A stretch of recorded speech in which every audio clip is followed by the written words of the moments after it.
कराडवरती आरोप करण्यात आलेले होते। सीआयडीच्या सर्वात मोठ्या दाव्यानं वाल्मिक कराडचा आता तपास जो आहे तो केला जाणार आहे। हत्या आणि खंडणीचं कनेक्शन आहे असं सीआयडीनं म्हटलेलं होतं आणि त्या संदर्भात तपास करायचा आहे। वाल्मिक कराडला 15 दिवसांची पोलीस कोठडी ही सुनावण्यात आलेली आहे। सीआयडीचा सर्वात मोठ्या दाव्यानं आता वाल्मिक कराडच्या अडचणी वाढू शकतात।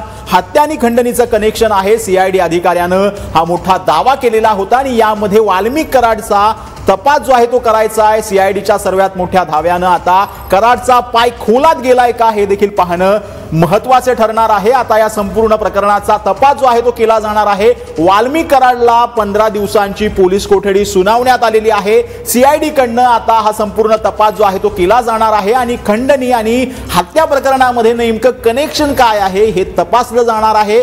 सरकारी वकिलांनी जो युक्तिवाद केलेला होता त्यामध्ये सुदर्शन घुले हा वाल्मिक कराडच्या सांगण्यावरून काम करत होता, त्यामुळे वाल्मिक कराडची पोलीस कोठडी जी आहे ती अत्यंत महत्त्वाचा असल्याचा युक्तिवाद सरकारी वकिलांनी केलेला होता। परंतु हा संपूर्ण युक्तिवाद जो आहे तो कोर्टानं ग्राह्य धरून आता वाल्मिक कराडला 15 दिवसांची पोलीस कोठडी सुनावलेली आहे। सीआयडीच्या सर्वात मोठ्या दाव्यानं वाल्मिक कराडचा पाय आता खोलात जातो का हे पाहणं महत्त्वाचं ठरणार आहे। हत्या आणि खंडणीचं कनेक्शन यामध्ये असल्याचं सीआयडीच्या